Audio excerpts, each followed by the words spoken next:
Bismillahirrahmanirrahim. Assalamualaikum warahmatullahi wabarakatuh. Assalamualaikum warahmatullahi wabarakatuh. Waalaikumsalam. Alhamdulillahirabbil alamin. Wassalatu wassalamu ala asyrofil anbiya'i wal mursalin wa ala alihi wa sahbihi ajma'in, amma ba'du. Yang kami hormati Ketua Yayasan Al-Idris Baptis sekaligus pimpinan Pondok Pesantren Idris Bintan, Kiai Haji Dr. Suparman Manjan SC MID. Yang kami hormati pemateri pada kesempatan malam ini, yaitu Ustaz Abdul Qahar Zainal LC MPD PhD. Lalu yang kami hormati dan kami banggakan seluruh Ustadz Ustazah dan orang tua wali santri Pondok Pesantren Idris.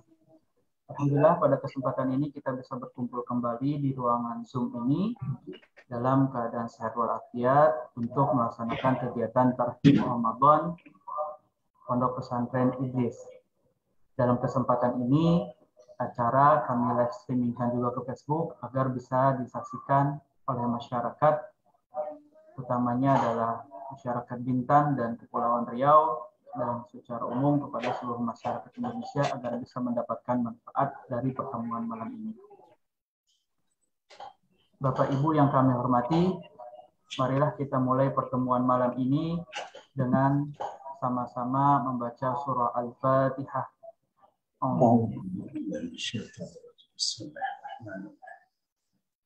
Alhamdulillahirabbil alamin.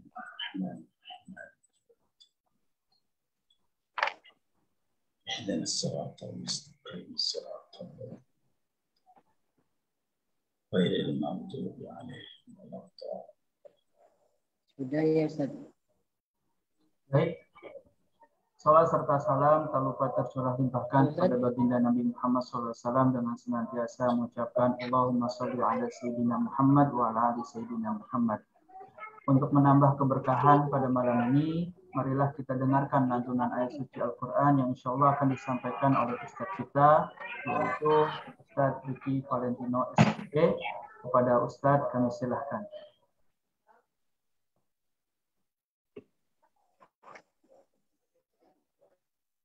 Assalamualaikum warahmatullahi wabarakatuh. Waalaikumsalam. Assalamualaikum warahmatullahi wabarakatuh.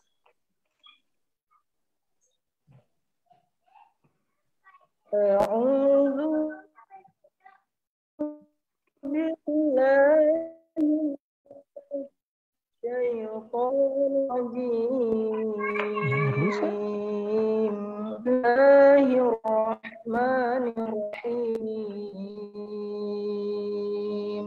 Ya ayyuhalladzina amanu kutiba alaikumus-shiyam kama kutiba 'alal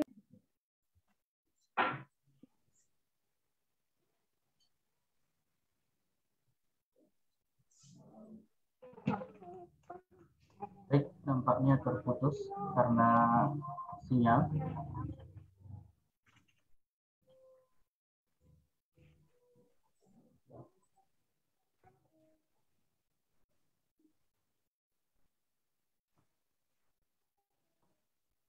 Posisi beliau di mana? Di aula Ustaz. Alhamdulillah sudah bergabung kembali.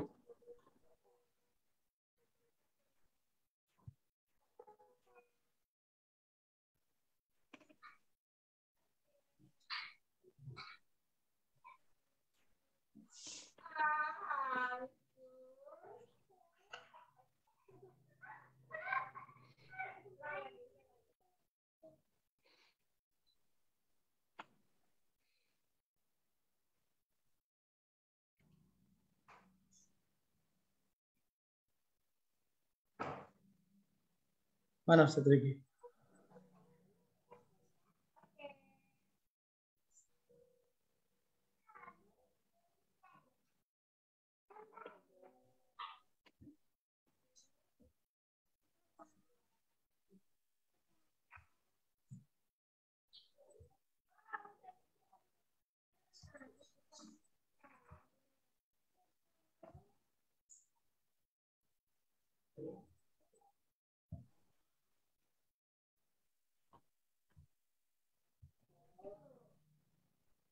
Baik Bapak Ibu yang kami hormati, kami mohon maaf atas kendala yang terjadi. Nampaknya Ustaz Riki belum bisa terhubung kembali dengan kita. Insya Allah kita berlanjut ke acara selanjutnya. Semoga hal tersebut tidak mengurangi keberkahan dan rahmat Allah pada pertemuan kita pada majelis ilmu malam ini.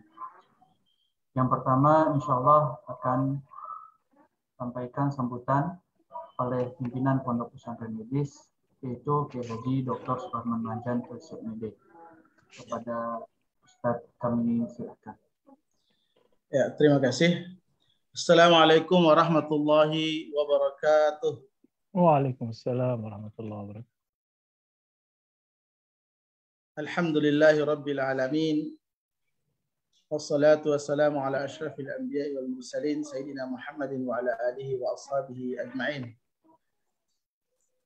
Yang saya hormati Al-Ustadz Dr. Abdul Qahar Zainan LCMD. Beliau ini adalah sahabat baik, akrab saya selama di Sudan. Mudah-mudahan Allah Subhanahu wa taala memberikan kesehatan, sehat walafiat kepada beliau. Amin. Amin Allah. Yang saya hormati seluruh dewan kepala unit Pondok Pesantren Idris Bintan. Yang saya hormati seluruh dewan guru, dan yang saya banggakan seluruh wali santri yang berkesempatan hadir pada malam hari ini. Alhamdulillah, pada malam hari ini kita dapat bertemu di dalam ruangan Zoom ini, ruangan virtual. Kami ingin mengharapkan sebenarnya pertemuan ini adalah pertemuan yang offline, tapi qadarullah, ya. Allah mentakdirkan lain karena waktu sudah sangat dekat dengan Ramadan, maka kami putuskan untuk melaksanakan kegiatan ini secara online. Dan mudah-mudahan ini tidak mengurangi manfaat daripada acara ini. Di samping itu juga kita masih berhati-hati juga karena terkait dengan perkembangan COVID. Tadi juga alhamdulillah saya menerima tamu dari polisi Polsek Gunung Kijang tadi. Rencananya kami tadi mau melaksanakan acara pawai untuk seluruh santri untuk mengingatkan masyarakat agar mengingatkan masyarakat bahwa Ramadan itu sudah dekat. Tapi dengan pertimbangan lain, bapak-bapak kita di Polsek Gunung Kijang memberikan masukan-masukan kepada kami, walaupun sudah selesai, sudah disiapkan sebenarnya, tapi tak masalah, kita terima masukan-masukan dari beliau-beliau itu, karena beliau-beliau mewakili daripada pemerintah yang memberikan pertimbangan-pertimbangan penting untuk kehidupan dan keberlangsungan daripada kehidupan kita. Dan kita ucapkan terima kasih juga kepada beliau-beliau. Bapak Ibu yang dirahmati oleh Allah Subhanahu wa taala, tak terasa kita sudah 1 atau 2 hari lagi kita sudah akan melaksanakan ibadah puasa Ramadan. Yang ini merupakan nikmat yang Allah berikan kepada kita semua. Ya, nikmat yang sangat besar yang Allah berikan kepada kita. Tentunya perlu persiapan yang matang dari kita. Salah satu persiapan yang harus kita kuatkan dalam diri kita adalah niyatuna wa iradatuna. Ya, niat kita dan keinginan kita untuk berjumpa dengan Ramadan. Apakah Ramadan yang akan kita jumpai nanti dalam 1 atau 2 hari ini, Allah Subhanahu wa taala ya, mudah-mudahan mengizinkan kita semuanya untuk masuk dalam bulan Ramadan. Apakah datangnya Ramadan itu kita gembira dan punya niat yang besar untuk mengisi Ramadan itu dengan kebaikan-kebaikan, dengan ibadah, dengan tilawatil Quran, atau ibadah-ibadah yang lainnya, atau datangnya Ramadan ini hanya sekitar rutinitas tahunan yang menjadikan kita bisa mendapatkan makanan-makanan yang enak, minuman-minuman yang segar, dan lain sebagainya. Tentunya yang kita harapkan adalah ini adalah kesempatan bagi kita semua untuk memperbaiki hubungan kita dengan Allah Subhanahu wa Ta'ala, tentunya yang pertama. Bagaimana Ramadan tahun ini kita menganggap bahwa Ramadan ini adalah Ramadan yang insya Allah Ramadan yang paling baik di dalam kehidupan kita. Atau dalam bahasa lain, ini Ramadan yang terakhir, yang terbaik yang akan kita lakukan. Nah, dengan semangat itu saya yakin dan percaya Bapak Ibu yang dirahmati oleh Allah Subhanahu wa Ta'ala, kita semua tidak akan mensia-siakan waktu Ramadan yang akan datang ini. Dan kita juga mengingat ya, tahun lalu kita di acara Tarhib Ramadan online juga diisi oleh salah satu daripada pakar usul fikih di Indonesia ya, Dr. Taufik Sulaimi, MED, MA-MED, Allahu yarhamu. Ya. Beliau meninggal dunia ketika COVID ya. Kita semua tidak menyangka ya, ketika kita memasuki bulan Ramadan itu ternyata Allah berbicara lain. Ternyata Ramadan yang kemarin itu adalah Ramadan yang terakhir bagi beliau. Dan kita juga tidak tahu apakah Ramadan yang ini adalah Ramadan yang terakhir untuk kita atau Allah masih menghadiahkan kepada kita Ramadan-Ramadan selanjutnya. Maka oleh karena itu Bapak Ibu yang dirahmati oleh Allah Subhanahu wa Ta'ala, mari kita sama-sama menguatkan niat kita dan kesungguhan kita. Ya. Niyatuna wa iradatuna. Ya. Karena itu yang diharapkan. Ya. Karena itu diharapkan. Maka kita saling berdoa mendoakan di antara kita. Apalagi nanti program di pondok pesantren anak-anak kita sampai tanggal 15, sekitar 13 hari saja di pondok. Ya.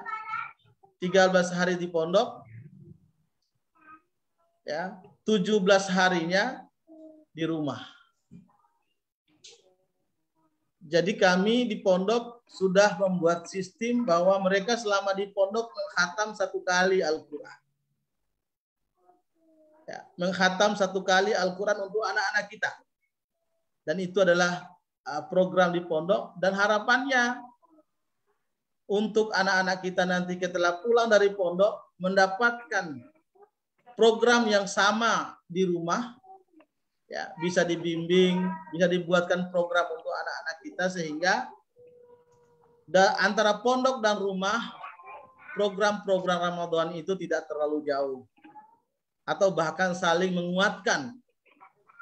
Jangan sampai anak-anak kita pulang ke rumah, khususnya di bulan Ramadan, ternyata mereka tidak mendapatkan suasana Al-Quran di rumah mereka. Maka harapan kami kepada seluruh orang tua, seluruh wali santri, agar menyiapkan suasana Qurani di rumahnya nanti setelah anak-anak kita ini pulang dari pondok. Karena kami di pondok sudah menyiapkan program-program untuk mereka. Untuk bersama Al-Quran dan selalu menambah hafalannya dan memurajaah hafalannya. Serta menghatamkan Al-Quran lebih kurang 3 juz dalam 1 hari.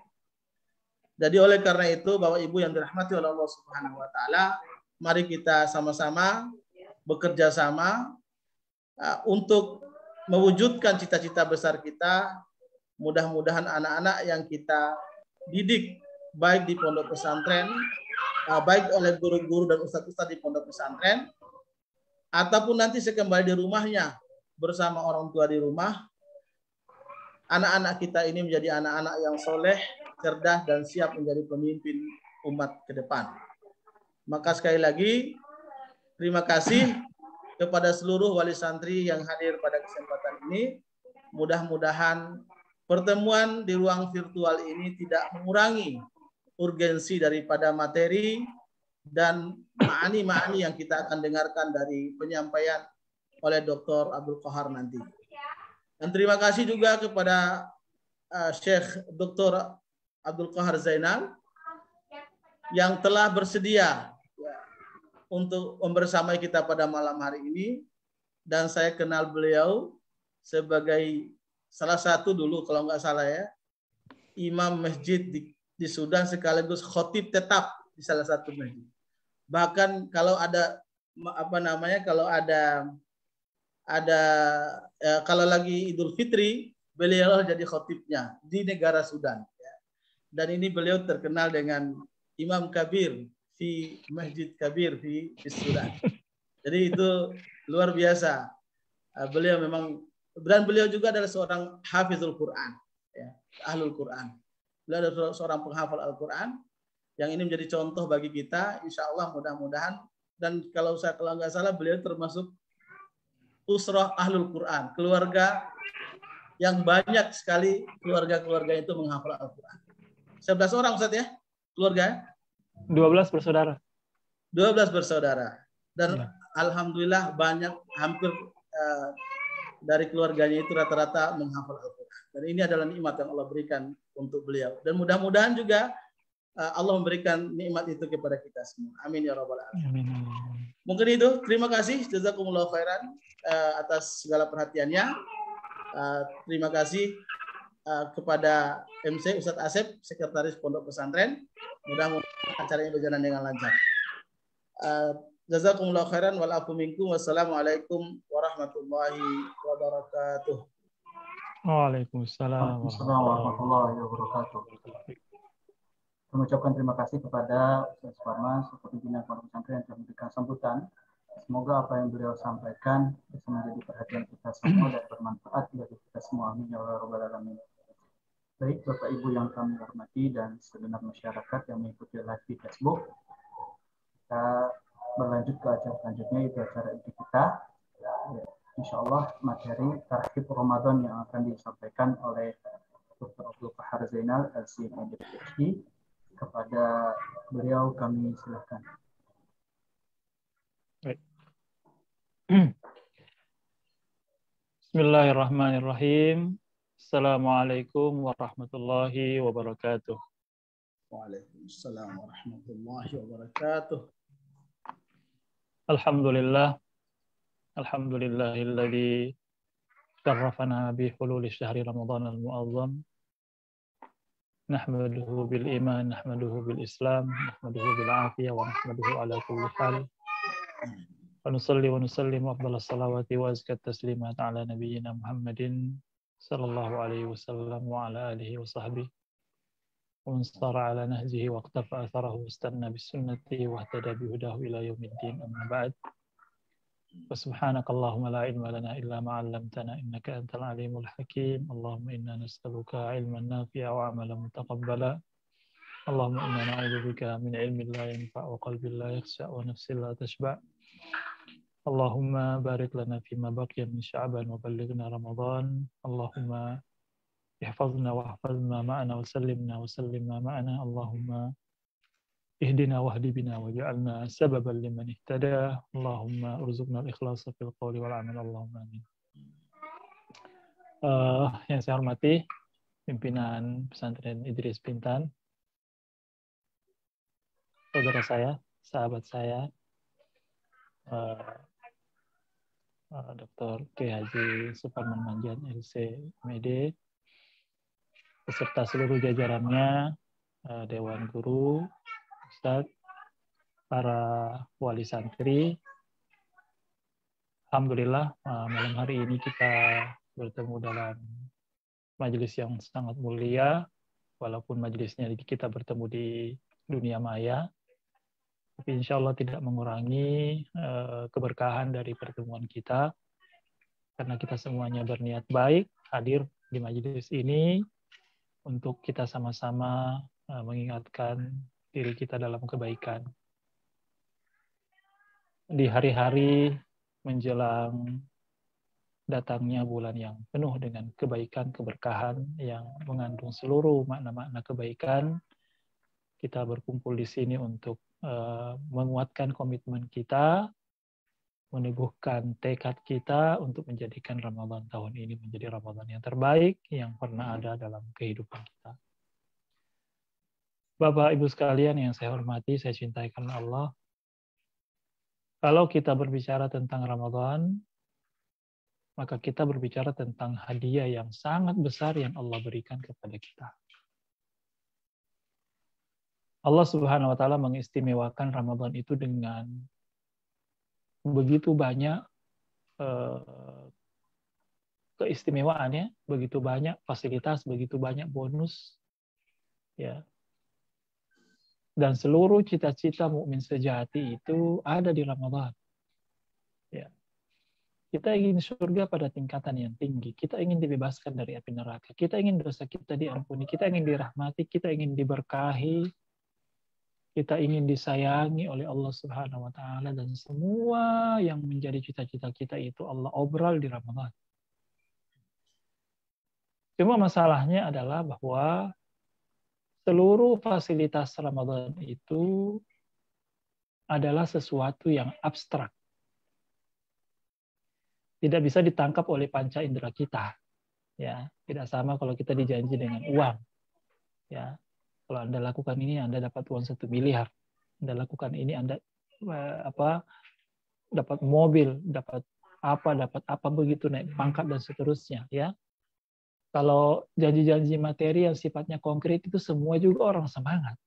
Ya, tapi ini fasilitas Ramadan ini adalah sesuatu yang abstrak. Sesuatu yang tidak bisa kita tangkap dengan panca indera kita. Apa yang mampu menangkapnya, Bapak Ibu sekalian?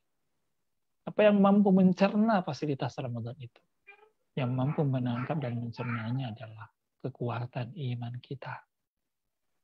Kalau iman kita kuat, kalau iman kita menyala, kalau iman kita bergelora, kalau iman kita sehat, maka seluruh fasilitas Ramadan itu menjadi nyata di pikiran kita, di benak kita, di hati kita. Dan kita akan senantiasa bergairah untuk menyambut datangnya Ramadan itu dengan kegembiraan yang membuncah, dengan kerinduan yang kuat, ya. Karena kita meyakini tentang begitu luar biasanya apa yang Allah sediakan untuk kita di Ramadan. Ada sebuah hadis yang luar biasa. Ini juga hadis ini belum terlalu lama saya dapat begitu ya. Di masa Rasulullah ada 2 orang bersahabat itu dia sangat akrab begitu, dan di semasa hidupnya ditakdirkan oleh Allah. Yang pertama ini si A, dia meninggal di medan laga, dia mati syahid ya dalam pertempuran. Kemudian yang kedua, sahabat ini si B, ya saudaranya ini, itu meninggal beberapa bulan setelahnya, tapi meninggalnya biasa-biasa saja. Dia meninggal di atas pembaringannya. Tidak lama setelah si B ini wafat, ini ada sahabat itu yang bermimpi. Ya. Mimpi itu bisa jadi dalil kalau dibenarkan oleh Nabi. Itu kan sahabat yang mimpi dan dia lapor kepada Rasulullah SAW. Dia bermimpi bahwa ternyata si B ini posisinya di sisi Allah itu lebih tinggi dibanding si A yang mati di medan laga, yang mati syahid itu. Dan dia heran begitu, makanya dia melapor kepada Rasulullah SAW. Dan apa jawaban Rasulullah SAW waktu itu, Bapak Ibu sekalian? Rasulullah SAW mengatakan, benar mimpimu itu, tidak salah. Kemudian Nabi menjelaskan alasannya, alaysa qad shalla kada wa kada shalah wa adraka Ramadan. Betul, ini yang si A ini yang meninggal mati syahid itu posisinya juga tinggi di sisi Allah. Kenapa ini yang kedua ini yang tidak mati syahid lebih tinggi? Karena dia masih diberikan umur setelah itu dan dia manfaatkan umurnya itu untuk lebih memperbaiki ibadahnya, salatnya, ya, dan seterusnya. Dan satu yang paling penting kata Nabi SAW, orang ini masih ketemu dengan Ramadan 1 kali dan dia maksimal Ramadannya. Dan akhirnya dia mengalahkan posisi saudaranya di sisi Allah Subhanahu wa taala yang mati syahid itu. Ini Bapak Ibu sekalian, Apa makna dari penjelasan Nabi SAW? Yang bisa kita pahami di sini adalah betapa luar biasanya Ramadan itu ketika dia maksimal. Ketika kita maksimalkan, ketika kita betul-betul porsir diri kita di situ, ya, dia bisa mengalahkan pahala orang yang mati syahid. Kan luar biasa itu, ya. Ya. Dan ini penjelasan Rasulullah SAW ini cukuplah menjadi motivasi utama untuk kita tidak menyia-nyiakan Ramadan yang sebentar lagi datang menjelang. Begitu seriusnya Rasulullah SAW menanti-nanti kehadiran Ramadan sampai beliau kan itu rutin berdoa sebelum Ramadan datang. Di bulan Rajab dan Sya'ban itu dengan doa yang sangat terkenal itu. Allahumma barik lana fi Rajab wa Sya'ban wa ballighna Ramadan. Ya Allah, berkahi kami di bulan Sya'ban dan di bulan Rajab dan Sya'ban, dan sampaikanlah usia kami dengan bulan Ramadan. Ya. Ini adalah manifestasi kerinduan. Ini adalah bukti bahwa Nabi itu sangat serius itu berharap untuk bisa bertemu dengan Ramadan. Ya. Karena kebaikan yang dibawanya itu luar biasa. Ya. Sekarang kalau kita tanyakan pada diri kita, adakah atau sudah kuatkah kerinduan itu pada jiwa kita, pada hati kita untuk kita bertemu kembali dengan Ramadan? Ya. Yang manifestasinya itu adalah bahwa kita berdoa secara serius dan kita menyiapkan diri kita untuk bertemu dengan Ramadan itu. Ya. Kalau saya menganalogikan begini, Bapak Ibu sekalian, kalau kita dapat berita sebentar lagi, tidak lama ini ada tamu penting, sangat penting mau datang ke rumah kita.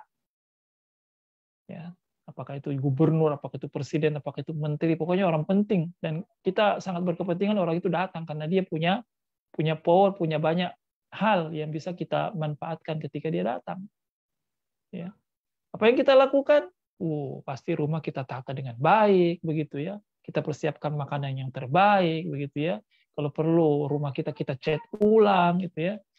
Kita ganti tanaman-tanamannya, kita hiasi sebagus mungkin. Supaya apa? Supaya ketika tamu itu datang, dia terkesan dengan pelayanan kita, dengan perlakuan kita, dengan sambutan kita. Ya. Nah, Bapak Ibu sekalian, itu Ramadan itu adalah tamu agung.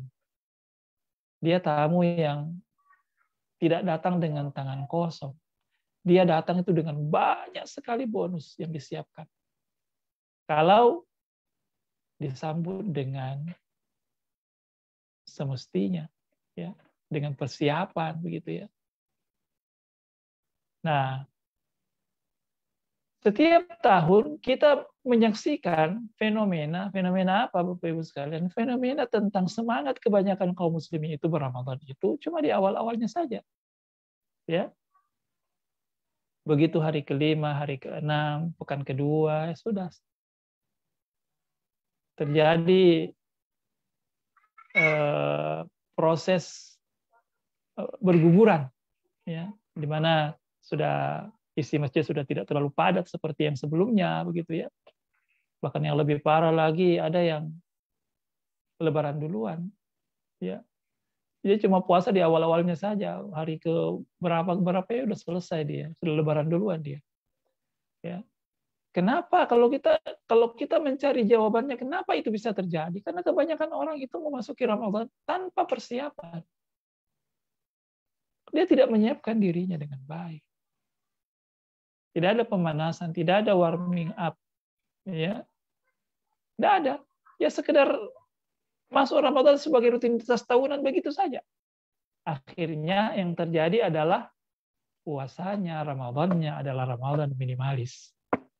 Apa itu puasa Ramadan minimalis? Puasa Ramadan minimalis itu adalah puasa yang sekedar menggugurkan kewajiban. Ya, betul, gugur kewajibannya, tapi ya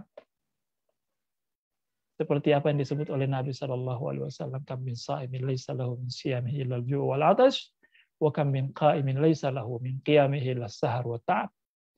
Begitu banyak orang yang berpuasa tapi tidak ada hasil dari puasanya, cuma sekedar lapar dan dahaga saja.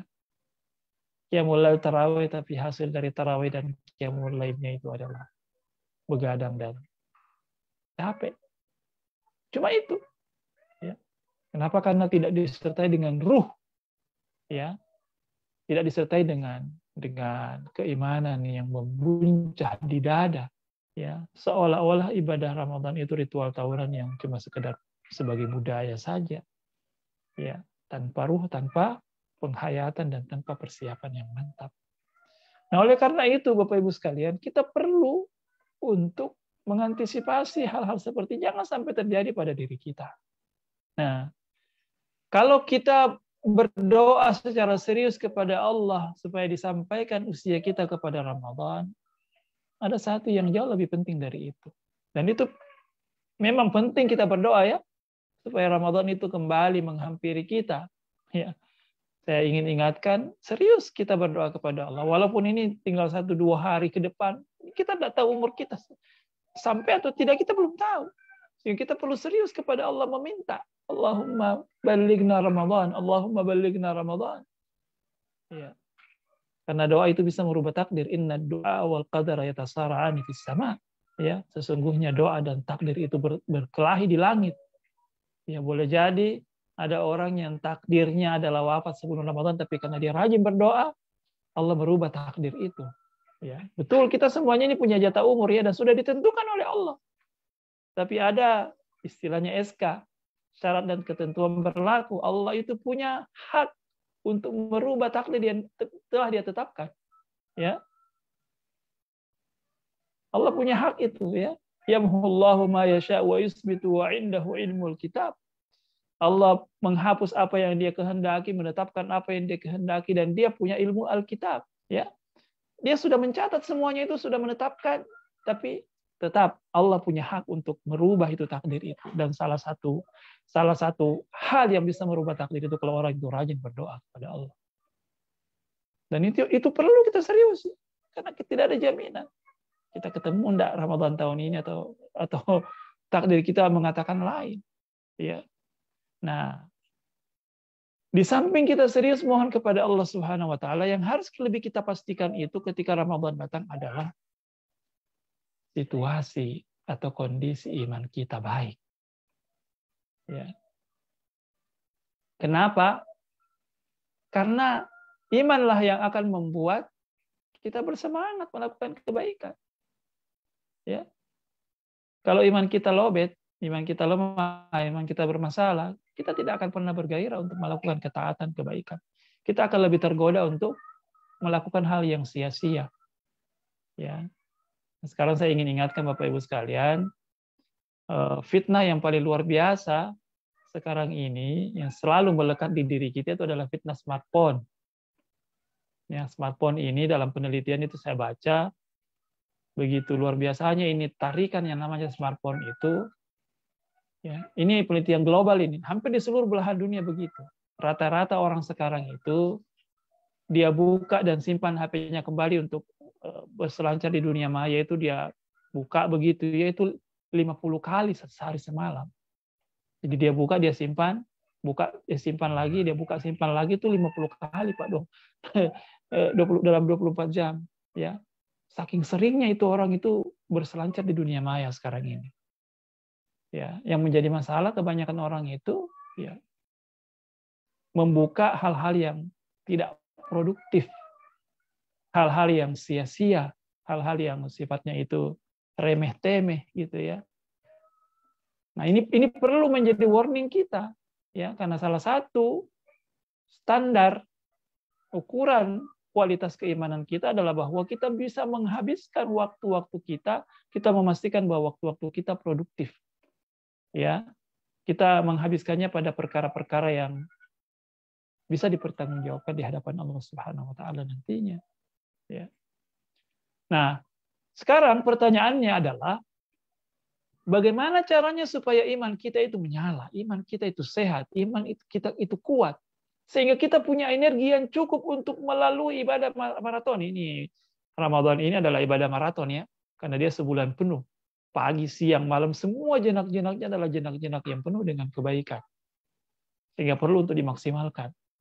Kalau kita tidak punya energi iman yang cukup, ya, maka kita tidak akan punya kekuatan yang mumpuni untuk maksimal di Ramadan itu. Sehingga kita perlu pastikan iman kita ini sehat, iman kita ini kuat, iman kita ini menyala.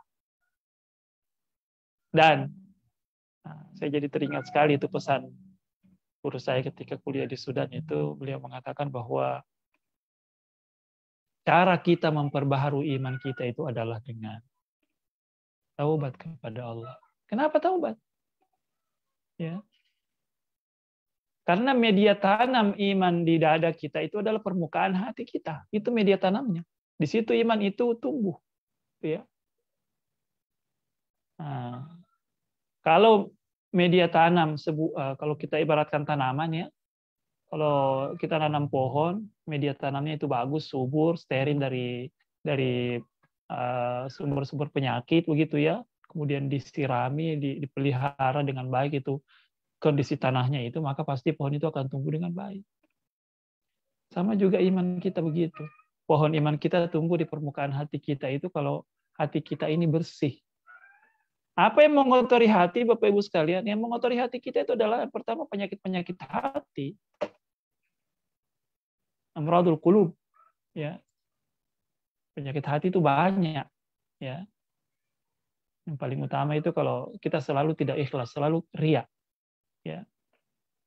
Selalu motif amalnya itu penilaian makhluk, bukan penilaian Tuhan, penilaian Allah. Ya. Dan nomor satu itu harus kita lakukan adalah melatih diri kita, hati kita untuk senantiasa ikhlas. Dan itu juga bukan perkara yang ringan memang. Makanya di setiap saat itu kita selalu memperbaharui niat kita, ya, nawaitu kita, maqasid kita dalam motif-motif amal kita. Kita mau apa ini? Apa yang kita cari? Apa yang kita ingin raih gitu ya. Makanya salah satu senandung orang-orang yang menempuh jalan menuju Allah itu sangat terkenal, Allahumma anta maqsudi wa ridhaka matlubi. Ya Allah, engkaulah yang aku tuju dan keridhaanmu lah yang aku cari. Itu yang selalu kita gaung-gaungkan di hati kita, ya, sehingga yang namanya riya itu lari dari hati kita. Yang kedua, penyakit hati itu yang penting untuk kita bersihkan adalah hasad, ya, hasad. Maksudnya virus ini virus yang sangat berbahaya itu di hati kita itu kalau kita ada semacam ketidaksenangan kepada orang gitu, begitu orang lain dapat nikmat kita justru yang dongkol, kita yang tidak enak, kita yang tidak nyaman, ya. Ini virus SMS, ya. Susah melihat orang lain senang, senang lihat orang lain susah, gitu. Itu perlu kita berhati-hati Bapak Ibu sekalian, jangan sampai itu menghinggapi diri kita, gitu ya. Juga hal yang membuat hati kita berpenyakit itu kalau kita menyimpan kebencian, ya, menyimpan kebencian, ketidakenakan kepada orang lain, ya. Ini apalagi kalau naudzubillah kita ada orang yang kita benci dan kita memutuskan tali silaturahim, kita nggak mau ketemu, kita marah dengan dia, gitu ya. Tidak saling berbicara, tidak saling menyapa, itu luar biasa itu. Tidak akan mungkin kita bisa khusyuk sholat itu kalau hati kita itu ada hal-hal begitu dipelihara dalam yang bercokol di hati kita, kebencian, dendam, kesumat, ya, ketidakenakan kepada saudara kita. Maka ini yang perlu kita perjuangkan di hari-hari ini. Masuk Ramadan kita tidak ada beban dengan orang lain. Dengan orang-orang di rumah kita, dengan saudara-saudara kita, dengan tetangga, dengan rekan kerja, ya, dengan orang-orang yang biasa berinteraksi dengan kita, tidak ada beban di hati kita.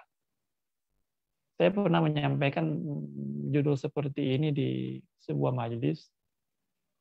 Ada yang protes, ya Ustaz, saya mau memaafkan, ada orang bersalah kepada saya mau maafkan, tapi dia tidak pernah datang minta maaf, mengakui salahnya. Saya bilang, ya, apakah memang harus orang itu datang minta maaf baru kita memaafkan? Tidak mesti kan? Ya. Tidak mesti itu orang datang minta maaf baru kita mau memaafkan. Maafkanlah orang hatta dia belum minta maaf. Dan itu adalah merupakan fadilah yang sangat besar. Ya. Besar sekali fadilahnya itu orang yang memaafkan saudaranya tanpa orang itu datang minta maaf. Ya. Dan ternyata memberi maaf itu Bapak Ibu sekalian adalah tools atau alat atau sarana yang Allah sediakan untuk menggugurkan dosa-dosa kita. Fa'fu wasfahu ala tuhibbuna ayyaghfirallahu lakum wallahu ghafurur rahim.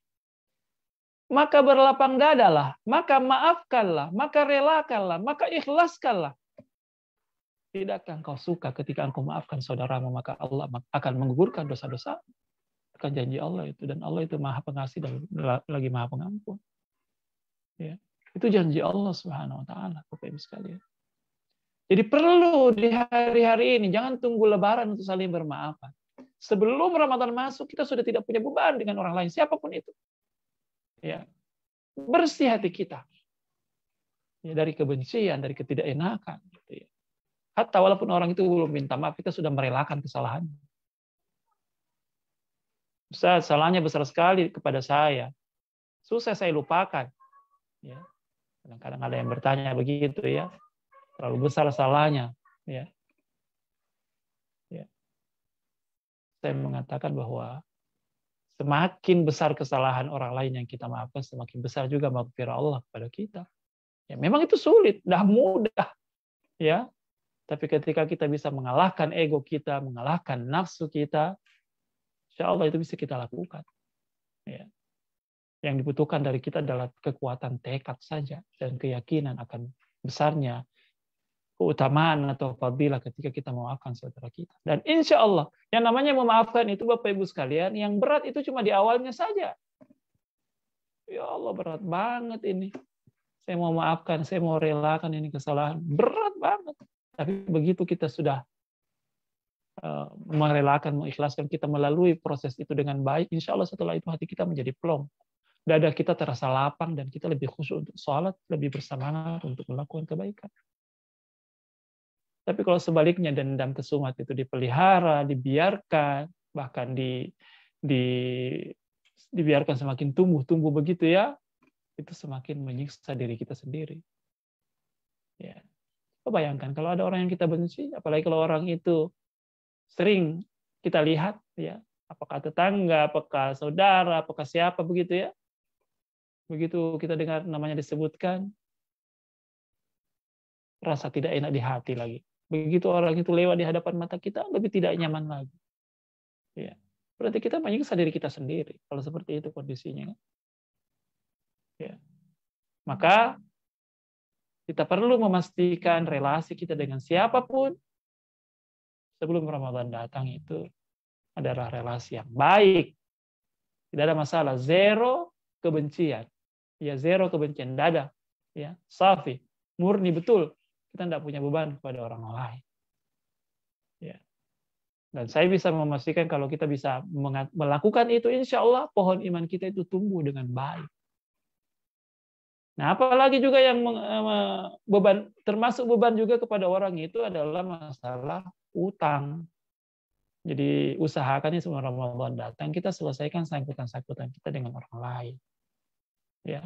Kalau umpamanya kita tidak bisa selesaikan, sampaikan dengan baik. Maaf, saya belum bisa ini melunasi. Ya, insya Allah kalau saya sudah mampu, mohon diberi tempo lagi gitu ya. Bicarakan baik-baik, sampaikan gitu, agar supaya pihak yang punya piutang itu merasa bahwa oh kita mengingat kewajiban kita gitu. Dan tidak ada beban. Ya. Nah. Sama juga yang mengotori permukaan hati kita itu adalah apa? Adalah dosa-dosa yang kita lakukan. Gitu ya. Dan dosa kita itu banyak. Rasulullah bersabda, "Iza aznaba al-'abdu nuqitat fi qalbihi nuqtatan sauda." Kalau seorang hamba itu melakukan dosa, maka terbetik di hatinya satu noda hitam, dua dosa, dua noda, tiga dosa, tiga noda, dan begitulah seterusnya. Semakin banyak dosa, semakin kotor permukaan hati itu. Tapi Allah Maha Rahman, Allah Maha Rahim.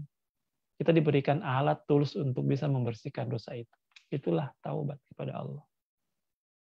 Taubat itu Ya, prosesinya yang pertama adalah mengakui kesalahan.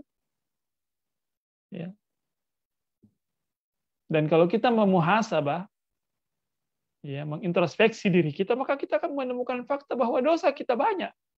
Dosa yang kita ingat banyak, dosa yang kita sudah lupa jauh lebih banyak. Karena memang tabiat manusia itu begitu kan. Kalau dia melakukan kebaikan, dia ingat terus kebaikannya. Begitu dia berdosa, hari ini dilakukan, besok sudah lupa.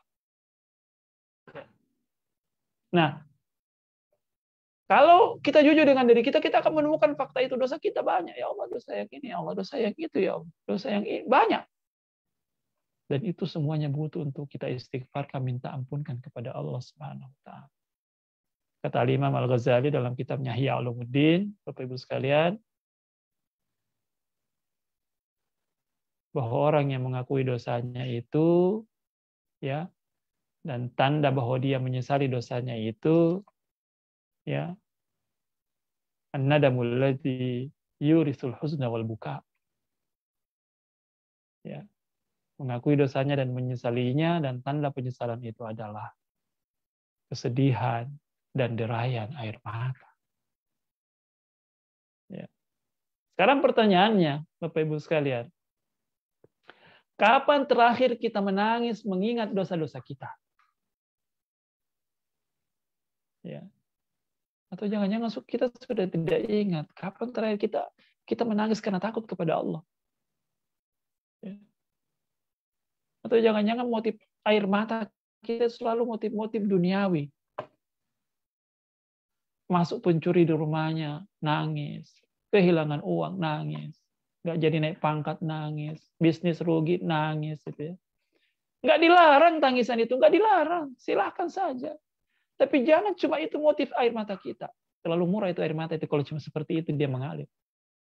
Perlu juga kita menangis. Mengalirkan air mata itu karena mengenang dosa-dosa kita. Karena takut kepada Allah. Ya Allah, akankah dosa-dosa saya ini diampuni? Ya. Seperti seorang sahabat yang mulia, Umar Ibn Khattab radhiyallahu anhu. Ini Umar Ibn Khattab radhiyallahu anhu, saya membaca sirah hidup beliau itu luar biasa ya. Karena saking seringnya beliau menangis sampai ada 2 garis hitam di pipinya karena sering sekali air mata lewat di situ. Ya. Dia mengenang dosanya, takut akan masa lalunya sampai dia sering sekali menangis. Padahal kan kita tahu siapa itu Umar. Umar itu kata Rasulullah SAW, "Idza salaka Umaru fajjan, salaka syaitanu fajjan akhar." Ya. Kalau Umar itu lewat di sebuah jalan, itu setan itu menghindar, dia lewat di jalan yang lainnya. Saking takutnya setan kepada Umar. Ya. Beliau menjadi pembela utama Rasulullah, menjadi pendukung setia Abu Bakar, dia memimpin kaum muslimin selama 10 tahun dengan prestasi yang luar biasa dicatat dalam sejarah. Tapi dia punya kebiasaan menangis, takut kepada Allah, mengenang dosa-dosanya. Bapak Ibu sekalian, kita yang lebih jauh harus lebih takut kepada dosa-dosa kita dibanding Umar. Nah, Umar itu dengan seabrek prestasinya, dengan sebegitu luar biasanya amalnya, dia tetap takut kepada Allah. Dia tetap selalu ingat dosa-dosanya. Ya. Akankah saya bisa selamat? Itu yang senantiasa menghantui pikiran beliau. Sehingga akhirnya imannya itu hidup, imannya menyala, imannya membara begitu ya. Selalu bersemangat untuk melakukan kebaikan. Ya. Nah kalau umpamanya begini, ya Ustaz, saya susah rasanya mengalirkan air mata gitu ya. Maka yang perlu ditangisi itu adalah kenapa kita susah mengalirkan air mata karena takut kepada Allah. Itu yang perlu kita tangisi. Jangan-jangan hati kita ini udah mati gitu. Ya, sudah mati rasa gitu. Sehingga yang namanya dosa itu sudah seperti nggak ada rasanya lagi. Naudzubillah. Ya. Jadi perbanyaklah minta ampun kepada Allah di hari-hari ini supaya Allah sedikit berkenan untuk istilahnya itu membersihkan itu permukaan hati kita dari noda-nodanya, sehingga iman kita itu sedikit demi sedikit semakin menguat, sehat dan menyala. Ya, itu yang memberikan kepada kita energi untuk semangat melakukan kebaikan-kebaikan. Bapak Ibu sekalian, rahimakumullah. banyak contoh dan kisah-kisah orang-orang saleh itu bagaimana ketika iman itu hidup, ya. Ketika iman itu menyala kan luar biasa ya. Seperti apa yang ini kisah yang terkenal ya. Ada 2 orang bertransaksi ekonomi jual beli tanah. Ya. Jual beli tanah ini. Ketika dibeli tanah itu, ya sudah terjadi transaksi. Nah, si A ini membeli dari si B, ya. Setelah akadnya sudah selesai, si A ini dia menggarap tanah itu. Ketika dia garap tanah itu, dia menemukan ada harta karun di bawah tanah itu. Dia menemukan emas yang sangat banyak. Apa yang terjadi? Dia kumpulkan emas itu, harta karun itu, kemudian dia bawa kepada si B. Ya, dia mengatakan, saya cuma beli tanah ini emas ini punya Anda, bukan punya saya. Saya cuma beli tanahnya saja. Ini emas ini punya Anda. Si B itu bilang, bukan, saya jual ini tanah dengan apa yang ada dalamnya. Ini emas Anda. Ya. Bukan saya yang punya, Anda yang punya. Jadi hanya berdebat di situ. Tidak ada yang mau mengambil emas itu karena takut kepada Tuhan. Siapa tahu bukan hak saya untuk mengambil ini. Ya. Nah, ini kisah ini dikomentari oleh guru saya, Ustaz Suparman juga pasti ingat waktu beliau menceritakan. Beliau mengatakan, saya ingat betul itu. Bahasanya Ustaz Ahmad waktu itu dia mengatakan, hal ra'aita yauman anna az-zahaba faqala sihruhu. Ya. Apakah kamu pernah menyaksikan ada suatu potongan masa di mana emas itu kehilangan pesonanya? Ya, hilang pesona emas itu di mata orang-orang yang punya rasa takut kepada Allah itu. Ini harta miliaran ini kenapa enggak ada yang mau ambil? Ya. Yang A bilang bukan punya saya, yang B mengatakan bukan punya saya. Ya. Sampai akhirnya harus minta fatwa kepada ulama di waktu itu. Dipakai apa ini uang ini? Enggak ada yang mau ambil. Ya. Itu kalau iman itu hidup begitu. Hamba itu berhati-hati. Ya. Sama juga di zaman Nabi ketika ada ekspedisi atau perintah untuk mempersiapkan diri menghadapi sebuah perang Tabuk 800 km dari kota Madinah, ya, di mana waktu itu masa yang sulit, ya. Nabi SAW memerintahkan seluruh kaum muslimin untuk berangkat begitu ya.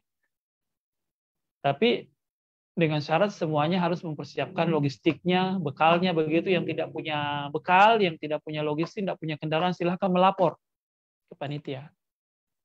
Ya. Ada di antara mereka yang tidak punya kemampuan menyiapkan kendaraan, dia lapor. Ya. Dan disiapkanlah kendaraan-kendaraan itu. Ternyata ketika dibagi kendaraan itu, ada yang tidak kebagian kendaraan. Ya. Datanglah mereka ini menghadap Rasulullah SAW. Ya Rasulullah, bagaimana dengan kami ini? Kami ini mau ikut, tapi tidak ada kendaraan. Kata Rasulullah, mau gimana lagi? Kalian jaga gawang di Madinah. Ya, Anda ini punya uzur yang sangat syar'i. Saya ridhoi kalian, saya restui kalian tinggal di Madinah, tidak usah ikut. Mereka bilang, ya Rasulullah, kami mau ikut. Masa ekspedisi jihad begini kami ketinggalan pahala yang banyak dong kami ini. Kami nggak rela, kami mau ikut. Ya. Jadi mereka ini ngotot mau ikut. Nabi bilang nggak boleh ikut karena ada kendaraan. Ya, Bapak Ibu sekalian, yang namanya ikut perang itu sama dengan menyetor nyawa. Ya, menyetor nyawa itu kalau ikut perang. Ya, dan nyawa itu nggak ada cadangannya kan, cuma satu. Tidak sama kalau uang, hilang uang masih bisa dicari. Kalau nyawa hilang nggak bisa cari gantinya kan. Ya. Tapi mereka ini hal yang seperti itu karena ini pahalanya besar, keutamanya besar, iman mereka hidup, mereka meyakini pahala itu. Mereka tidak mau ketinggalan. Sampai Rasulullah tetap ngotot mengatakan tidak bisa ikut kalau tidak ada kendaraan. Al-Quran mengabadikan. Tawallaw wa ayunuhum tafidhu minad dammi hazanan alla yajidu ma yunfiqun. Mereka pulang dalam kondisi berlinangan air mata, sedih karena tidak bisa mendapatkan apa yang menjadi fasilitas untuk berangkat itu. Itu kan kalau iman itu hidup begitu. Kita tidak mau ketinggalan pada proyek kebaikan, ya, takut akan melakukan kesalahan dosa-dosa. Nah, itu yang perlu dihidupkan di hari-hari ini, Bapak Ibu sekalian. Supaya kita bergairah melakukan banyak kebaikan di bulan Ramadan. Ya. Kita bersemangat tilawah, bersemangat untuk melakukan ibadah puasa dengan kualitas yang baik, bersemangat untuk bersedekah, berinfak, bersemangat untuk rajin berdoa, bersemangat qiyamul lail, bersemangat untuk melakukan banyak kebaikan, berbagi dan seterusnya di hari-hari Ramadan yang penuh dengan keberkahan itu. Ya. Jadi kalau iman kita lemah itu kita tidak akan mungkin punya energi yang cukup untuk melakukan banyak kebaikan di Ramadan. Maka inilah kepentingan kita untuk kita pastikan ini hati kita bersih. Ya, hati kita bersih. Ya, dari noda-nodanya, dari penyakit-penyakitnya sehingga Ramadan datang kita sudah memiliki energi iman yang cukup. Ya. Di samping itu Bapak Ibu sekalian, ini 1-2 hari ini lipat gandakan amal-amal kebaikan gitu ya. Perbanyak zikir, perbanyak salawat, perbanyak tilawah dan seterusnya di hari-hari ini. Jangan tunggu 1 Ramadan masuk baru memperbanyak, tidak. Perbanyak sekarang sebagai bagian dari pemanasan. Ya. Dan itu dicontohkan oleh Rasulullah SAW sebagaimana yang diriwayatkan oleh Aisyah radhiyallahu anha.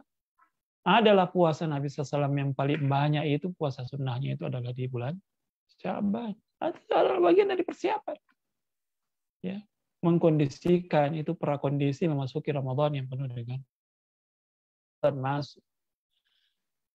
Kita sudah tidak punya masalah lagi dengan namanya kemalasan, yang namanya ogah-ogahan, yang namanya menunda-nunda. Sudah itu penyakit itu sudah hilang.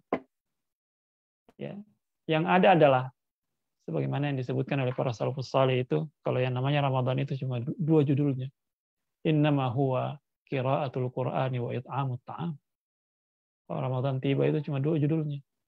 Baca Quran dan memberi makan, baca Quran memberi makan, baca Quran memberi makan. Ya. Maka Bapak Ibu sekalian, kurangi hal-hal yang sifatnya itu sia-sia. Ya. Ya, di antaranya saya sebutkan tadi itu kurangi itu yang namanya pencet-pencet HP, kurangi. Ya, judul kita kalau Ramadan mau datang itu adalah sedikit-sedikit baca Quran, sedikit-sedikit baca Quran. Bukan sedikit-sedikit buka HP, sedikit-sedikit buka HP, bukan. Ya. Jadi ada waktu luang sedikit buka Quran. Dan saya merekomendasikan betul-betul kita buka mushaf. Ustaz, ini smartphone ini ada juga Quran di dalam. Betul ada Quran dalam, tapi banyak juga godaannya yang lain. Banyak setannya. Ya. Jadi buka mushaf. Ya. Bukan buka HP, karena ada biasa mengatakan begini, Ustaz, ini ada keistimewaannya ini kalau kita tilawah melalui smartphone. Apa keistimewaannya? Kalau mati lampu, kita tetap masih bisa tilawah. Saya timpal ini ya. Sedangkan lampu hidup nggak tilawah, apalagi kalau udah mati lampu. Nah itu. Kita perlu Bapak Ibu sekalian mengurangi itu hal-hal yang tidak produktif, yang sia-sia. Ya. Nah sekarang ini kita dihujani ya dengan hal-hal yang sifatnya itu hal-hal yang tidak produktif ya. Di televisi setiap saat itu ada berita-berita artis, berita-berita sampah yang tidak perlu gitu ya. Kita tahu.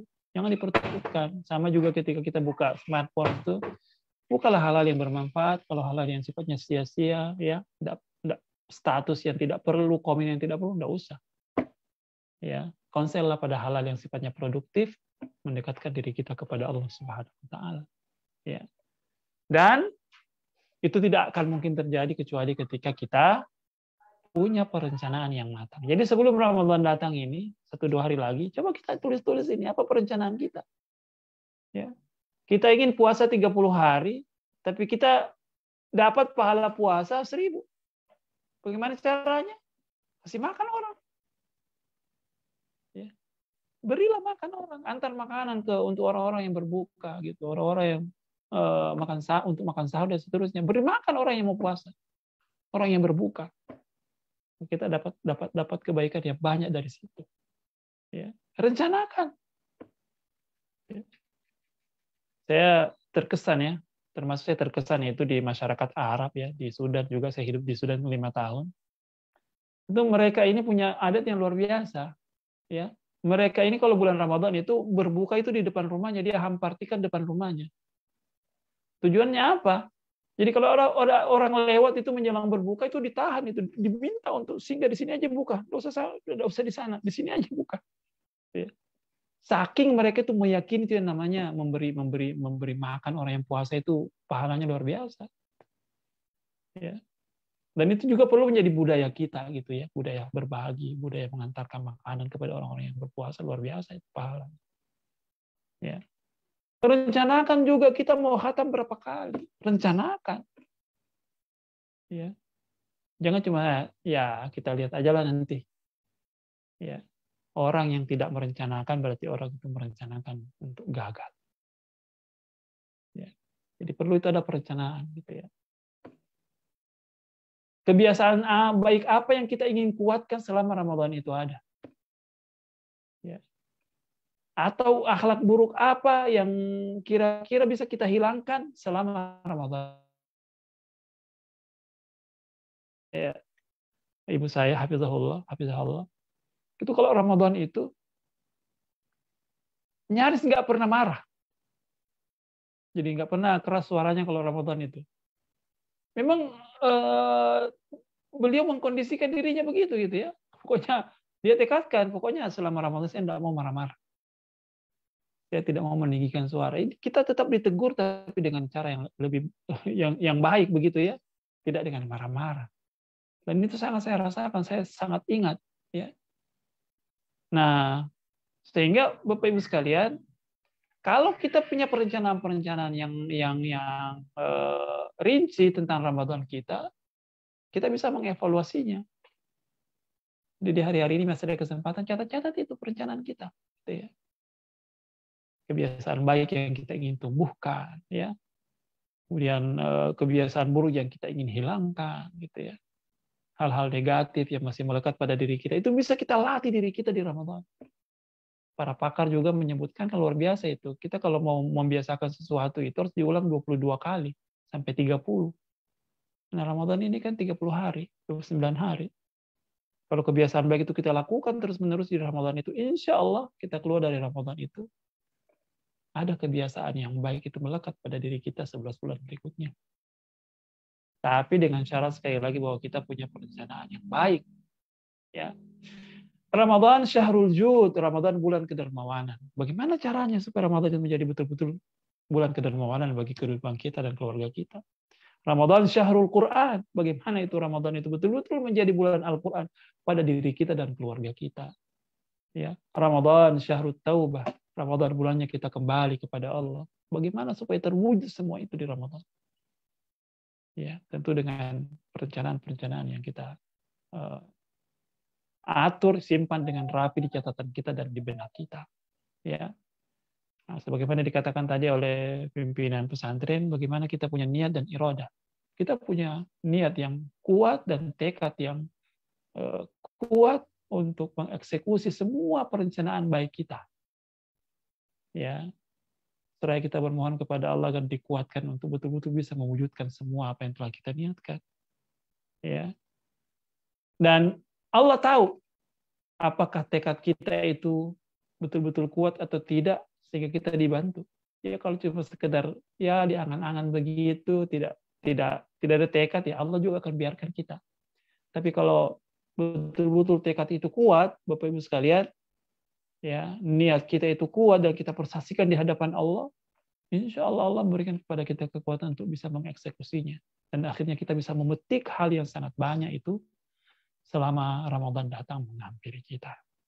Ya, saya kira ini mana-mana penting yang saya sampaikan sebagai bekal, terutama untuk diri saya ini yang masih banyak kelemahan, ya, dan untuk kita semuanya, insya Allah mudah-mudahan Allah Subhanahu Wa Taala memberikan kepada kita kesempatan untuk menjadikan Ramadan kita tahun ini adalah Ramadan yang terbaik yang pernah ada dalam kehidupan kita, dan itu kita niatkan sejak sebelum Ramadan itu tiba.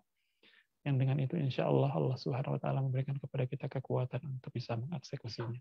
Saya kira ini Bapak Ibu sekalian yang bisa saya sampaikan, jazakumullah khairan wa barakallahu fikum. Terima kasih saudaraku Dr. Suparman yang mengundang saya di sini, jadi saya bertambah kawan, bertambah kenalan di sini. Insya Allah kalau ke Bintan adalah tempat untuk mampir-mampir. Mudah-mudahan terjalin persaudaraan yang terus sampai kekal di surganya Allah Subhanahu wa taala. Jazakumullah khairan wa barakallahu fikum. Assalamualaikum warahmatullahi wabarakatuh. Waalaikumsalam warahmatullahi wabarakatuh. Jazakumullah khairan. Saya kalau ada yang mau bertanya, Asep. Iya, betul. Ucapkan terima kasih jazakallahu khairan kasih Ustaz. Insyaallah materinya ini menjadi renungan kita di beberapa hari menjelang Ramadan. Luar biasa. Baik, silakan Bapak Ibu, mungkin ada yang ingin bertanya kepada Ustadz, karena kesempatan ini bukanlah kesempatan yang sering terjadi. Gitu. Silakan Bapak Ibu yang ingin bertanya, boleh melalui kolom chat atau raise hand. Nanti akan kami persilakan untuk bertanya langsung, berdialog dengan Ustadz.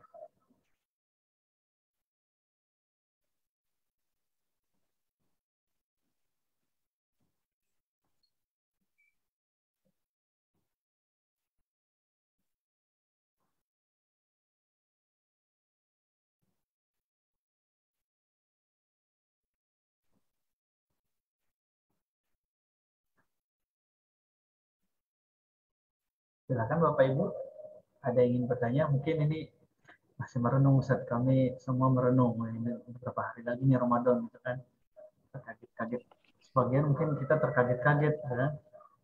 1 hari lagi, 2 hari lagi Ramadan, dan mendengar renungan yang disampaikan Ustaz tadi luar biasa menggugah hati kami gitu untuk menyambut Ramadan. Silakan.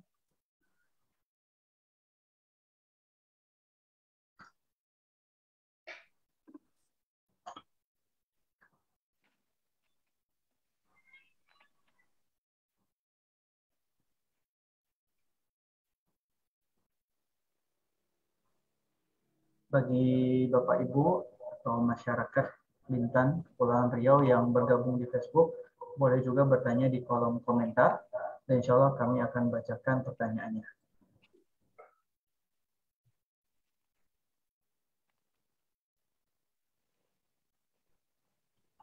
Oh, santri 400 ya? 373. 373.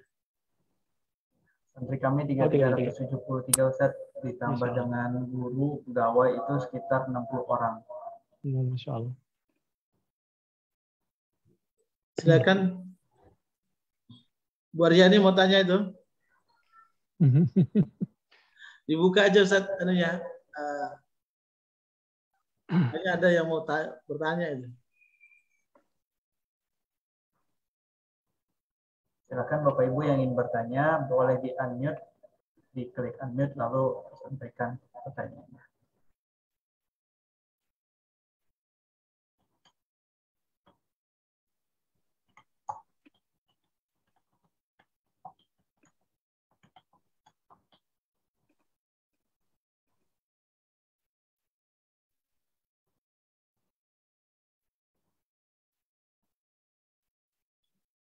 Nampaknya sudah. Udah jelas kayaknya semua, tinggal diamalkan. Assalamualaikum. Ada yang bertanya Ustaz. Assalamualaikum warahmatullahi wabarakatuh. Dari Ibu Ernawati, orang tua Farid, Naji, dan Safira. Mau bertanya Ustaz, bagaimana trik untuk menumbuhkan semangat pada anak dalam menjalankan ibadah puasa dari awal hingga akhir untuk anak usia 8 tahun Ustaz? Oh ya. Oke.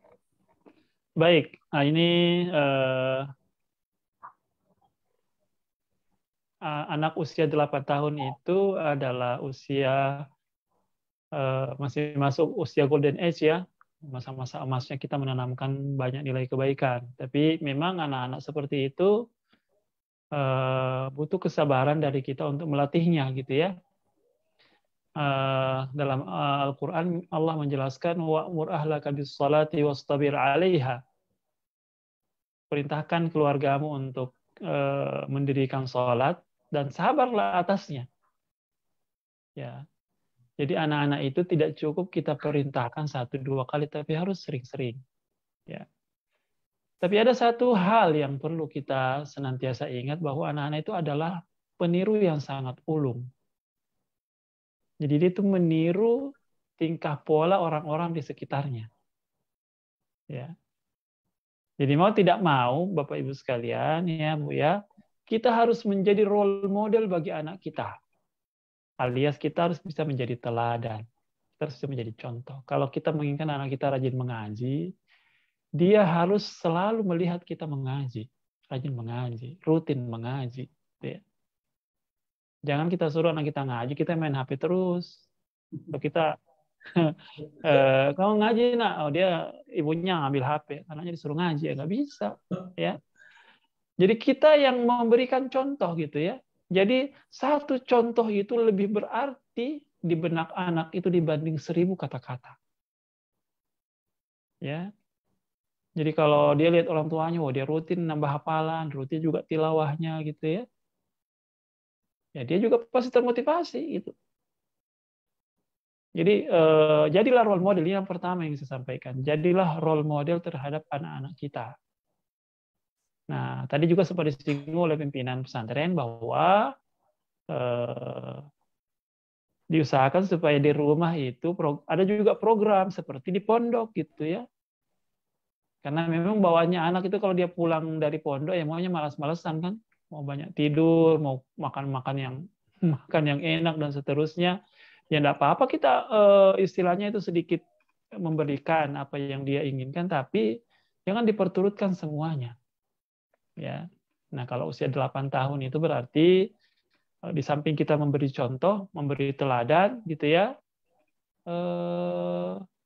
kebersamaan itu juga penting. Artinya ada majelis kita sering-sering ngumpul secara rutin gitu ya, ngumpul saling menyimak hafalan lah, saling ayah baca hadis, ayah baca kisah gitu ya. Libatkan ayah untuk banyak bercerita di rumah, gitu ya. Karena itu penting, ya itu penting. Kemudian berikutnya kita ini kuatkan apa ya, ketergantungan kita kepada Allah. Artinya selalu secara khusus dan serius itu kita doakan anak-anak kita. Ya, sebutkan namanya, kemudian spesifikkan doa kita, ya Allah jadikan anakku ini anak yang soleh, anak yang hafiz, anak yang santun, anak yang berakhlak, anak yang menjadi kebanggaanku dunia akhirat. Selalu kita sebutkan itu dalam doa-doa kita. Ya. Supaya apa? Kita ini tidak bisa menjaga anak kita 24 jam. Allah yang bisa menjaganya. Makanya kita selalu minta kepada Allah Subhanahu wa Ta'ala. Kira-kira seperti itu, Bu, ya, yang bisa saya berikan trik-triknya. Ya. Satu lagi ya, bisa juga dengan reward ya. Jadi anak-anak itu kan senang kalau kita beri reward ya. Jadi salah satu pola asuh yang bisa kita praktekkan itu untuk anak-anak yang usia seperti itu ya, pola reward ya. Apa yang dia suka, kalau hafalanmu nambah sekian nak, saya belikan es krim. Ayo kita makan bakso. Ayo kasih dia hal-hal yang dia suka, kasih reward dia ketika dia melakukan apa yang kita minta. Ya kalau dia rajin, sholatnya bagus gitu ya, ngajinya rajin, hafalannya nambah, kasih dia penghargaan. Ya, kasih dia penghargaan. Nah, supaya semangatnya tumbuh begitu ya, bahwa dia disupport oleh orang tuanya. Saya kira itu, wallahu a'lam. Ustaz, ada pertanyaan juga Ustaz, tadi masih mungkin berkaitan. Assalamualaikum Ustaz, mohon pencerahan untuk anak saya yang baru berumur 6 tahun. Bagaimana soal puasa yang setengah hari dan kita menjadikan hadiah buat dia. Terima kasih Ustaz dari orang tua Ainat. Lalu pertanyaannya. Kami bacakan semua pertanyaannya dulu Ustaz atau Iya. Iya, baca aja dulu. Baik Ustaz. Selanjutnya, Assalamualaikum Ustadz, dari Ustazah Aska di Pondok Pesantren. Tadi Ustadz menyebutkan ada program di rumah, boleh sharing bagaimana Ustadz menghidupkan nilai-nilai Islami di rumah di tengah kesibukan yang ada. Lalu ada juga dari salah satu ustadz di pondok pesantren, bagaimana ustadz cara kita berhasil dalam memperoleh derajat takwa melalui puasa Ramadan, dan apa saja tips untuk dapat istiqomah dalam menjalankan amalan Ramadan di luar bulan Ramadan. Ya. Di Facebook, baik. Di Facebook ada. Oh iya. Iya. Baik. Bagus sekali pertanyaannya nih. Yang pertama 3 pertanyaan ya. Usia 6 tahun kita membiasakan anak-anak itu puasa gitu ya. Memang salafus saleh dulu mereka melatih anak-anak mereka untuk puasa walaupun belum wajib, tapi namanya latihan ya. Latihan anak-anak itu kita mulai ajarkan untuk berpuasa juga. Dan ini yang namanya puasa ini kan latihan pengendalian gitu ya. Kita mengendalikan diri kita, orang yang bisa menahan dirinya untuk hal-hal yang sebenarnya boleh lantas dia tinggalkan karena taat kepada Allah, berarti kita kepada yang haram kita lebih mampu ya untuk meninggalkannya. Nah, sama juga kepada anak-anak ini yang namanya puasa itu juga melatih kekuatan dia untuk menahan sesuatu ya, menahan sesuatu yang dia inginkan karena ketaatan, karena iman itu kita latihkan kepada anak-anak kita ya. Dan sangat bagus itu kalau kita berikan reward ya. Kita berikan reward ya. Penghargaan ya, kalau puasanya full saya kasih apa begitu ya. Enggak apa-apa. Itu bagus sekali ya. Ya. Anak usia 6 tahun. Kalau anak saya 6 tahun dia udah mulai puasa maghrib. Puasanya udah hampir sempurna gitu ya. Tahun lalu anak saya yang 6 tahun itu dia hampir seluruh Ramadan dia puasa sampai maghrib. Ya, itu tergantung kita. Jangan juga kita mengatakan nggak tega gitu ya. Ya, anak-anak itu pasti kuat insya Allah. Yang penting kita support gitu ya. Kita support, kita semangat, apalagi kita hargai apa yang dia lakukan. Insya Allah kita akan memberikan kepadanya kekuatan untuk bisa melalui itu dengan baik. Baik, kemudian yang kedua, bagaimana menghadirkan suasana Ramadan di tengah-tengah kesibukannya yang padat ya. Kita sebagai dai, ustadz ya, mencerahkan umat, banyak acara sana kesini ya. Salah satu yang saya lakukan itu adalah supaya anak itu mengerti tentang kesibukan kita dan dia tersibuk atau terwarnai dengan aktivitas kita ikutkan ya. Selama memungkinkan itu saya biasa bawa putra-putri saya itu ikut. Wah ya saya ceramah ya, saya beraktivitas ini. Kita kenalkan aktivitas orang tuanya. Ya. Wah ya saya seperti ini gitu ya. Dan dia bertemu dengan banyak orang dan tersuasanakan juga gitu. Dan itu bagi saya efektif juga. Secara tidak langsung dia mendapatkan banyak pembelajaran dari ketika dalam perjalanan. Biasa anak-anak itu ya, ketika kita berada di mobil, kita cerita, maksudnya dalam kondisi-kondisi dia senang begitu, kita masukkan nilai-nilai itu, masuk nilai itu, ya. Dan itu dilakukan oleh Nabi Sallallahu Alaihi Wasallam memang, ya. Seperti diceritakan oleh seorang sahabat Abdullah bin Abbas, kuntu radifan Nabi Sallallahu Alaihi Wasallam, faqala ya gulam, inni u'allimuka kalimatin ihfadillah tajidhu tujahak. Ya, Abdullah bin Abbas bercerita bahwa saya pernah dibonceng oleh Nabi SAW di atas kendaraannya, dan di atas kendaraan itu Nabi itu memanfaatkan momentum itu untuk memberikan nasihat. Jagalah Allah, niscaya Allah menjagamu, ya. Ya. Jagalah Allah, niscaya Allah akan senantiasa berada di hadapanmu, ya. Kalau kamu meminta, mintalah kepada Allah, ya. Jadi kalau trik saya dalam mendidik anak itu, saya biasa menjadwalkan juga dengan anak itu pergi makan berdua. Saya jadwalkan mereka ini. Yang sulung pergi sama ibunya. Yang kedua pergi sama saya. Makan bagus saja, makan es krim.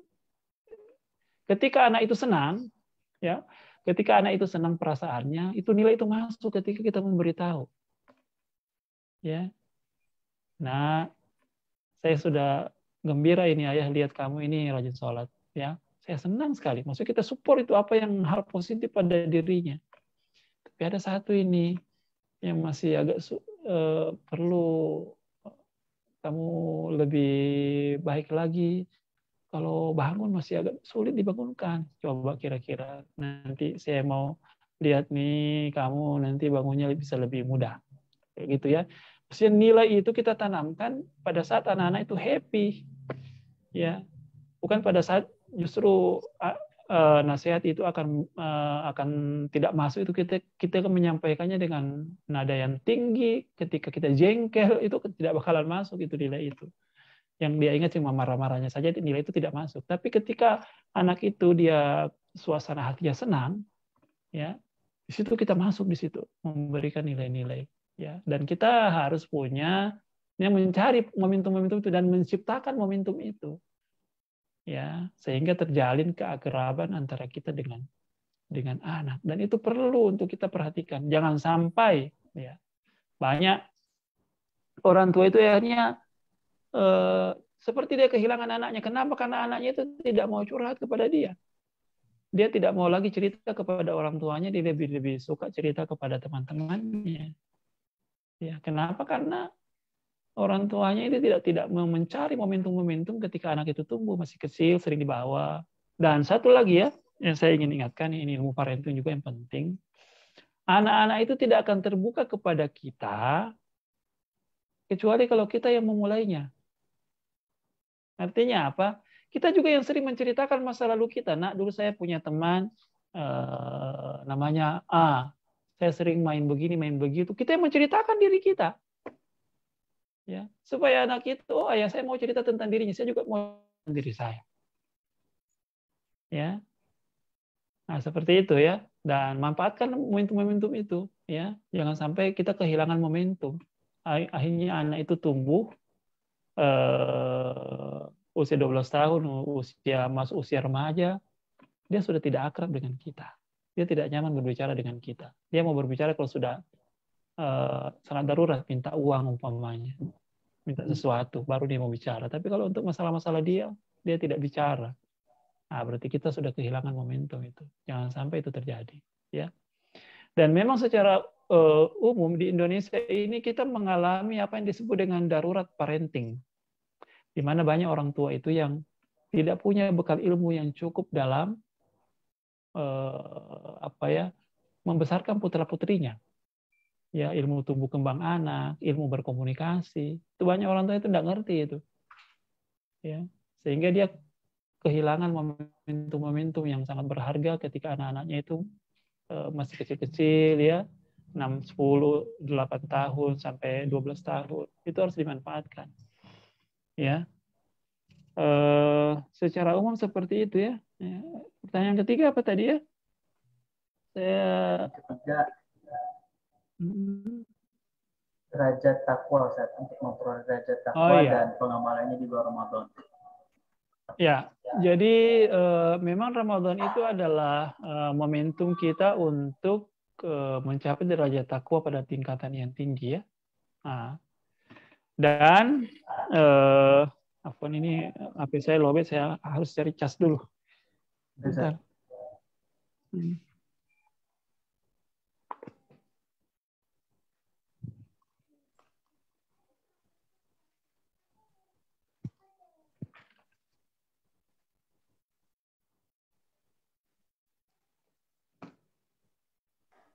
Kami sampaikan terima kasih kepada Bapak Ibu dan masyarakat yang telah antusias bertanya. Alhamdulillah sudah ada 3 pertanyaan masuk. Mungkin untuk kali ini kami cukupkan 3 pertanyaan tersebut. Iya. Jadi saya lanjutkan ya sedikit ya. Jadi yang namanya mencapai derajat takwa itu, ya. Jadi marakit takwa kita bisa capai itu di Ramadan ini salah satunya dengan kita memaksa diri kita melakukan banyak kebaikan, ya. Di samping luar biasa pahalanya, ya. Kalau Ramadan itu kan, kalau saya menganalogikannya begini ya, kalau kita melakukan satu kebaikan di Ramadan itu, sebelum masuk dalam catatan amal kita, dalam kitab amal kita itu dikali banyak dulu. Jadi seperti ada mesin pengganda kebaikan dulu. Dia masuk di mesin pengganda dulu baru dicatat. Ya.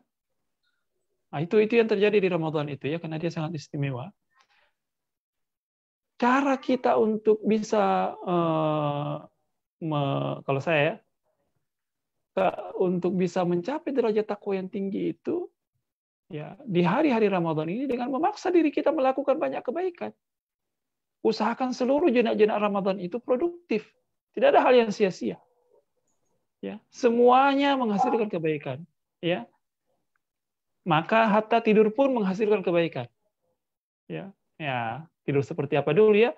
Tidur karena lantaran kita capek beribadah, capek melakukan kebaikan, lantas kita beristirahat. Nah, itu tidur berpahala itu. Tidur ibadah itu. Bukan orang yang tidur terus itu yang berpahala, bukan di Ramadan.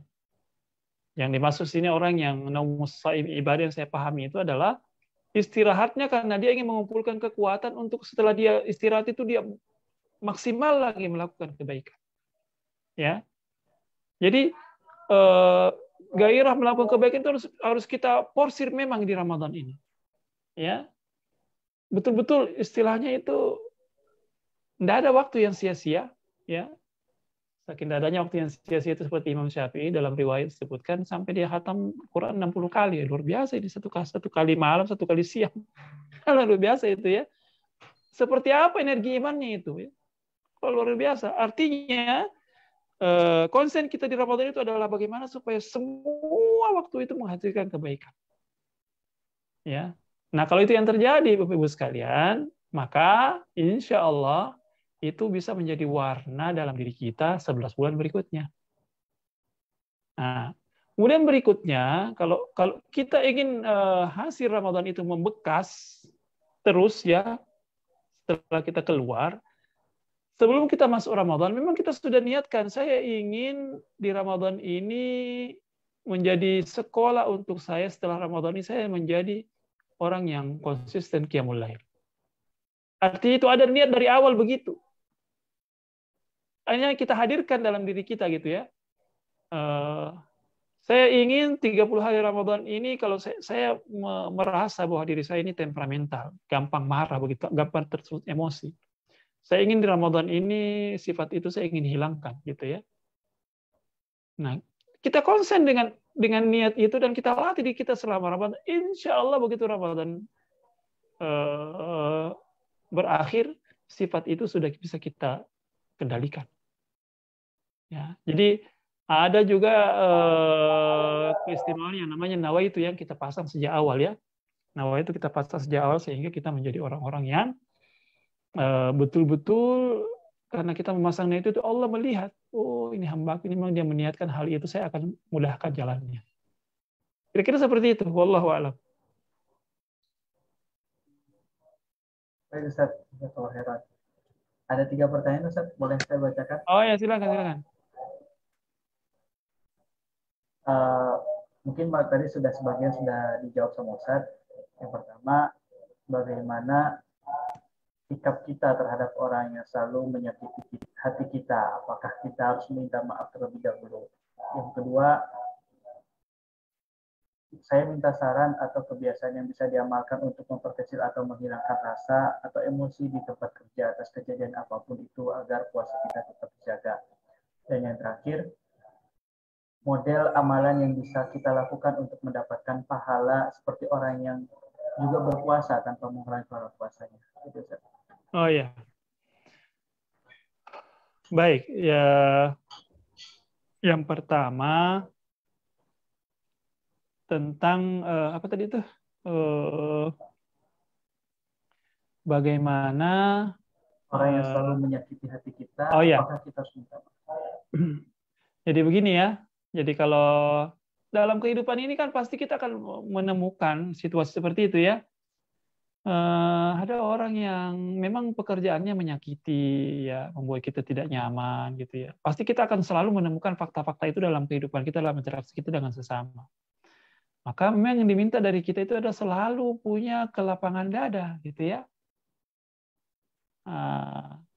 Itu kata Rasulullah SAW, itu ada 3 fadilah. Kamu tidak akan mendapatkan surga yang tinggi ketika kamu belum melakukan ini. Apa itu 3 itu? Kata Rasulullah SAW, ya,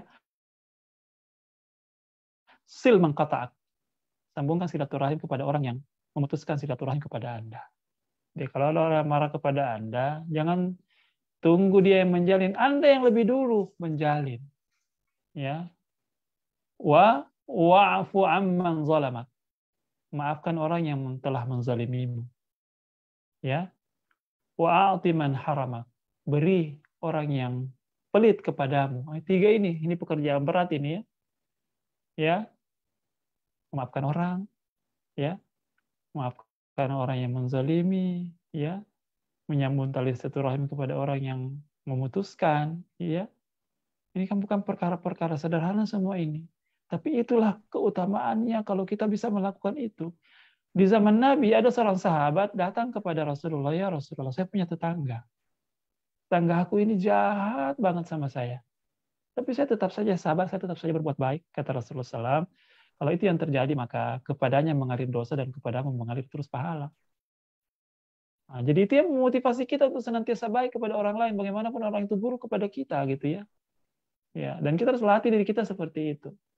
Ya, saya kira standar akhlak kita memang kalau orang baik kita lebih baik, kalau orang tidak baik kita tidak ikut-ikutan jelek. Ya, kebanyakan orang kan standarnya begitu ya, standar kalau Anda baik saya baik, kalau Anda jahat saya juga bisa lebih jahat. Bukan seperti itu ya. Tabiatnya orang yang beriman. Ya, tabiat orang yang beriman itu adalah senantiasa berbuat baik walaupun orang itu jahat, walaupun itu tidak baik ya. Dan dia melatih dirinya untuk seperti itu. Itu yang pertama. Yang kedua tadi apa?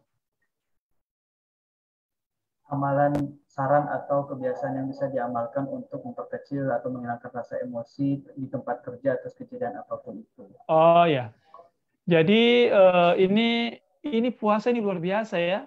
Sebenarnya itu puasa itu adalah pengendalian yang luar biasa pada diri kita. Ya.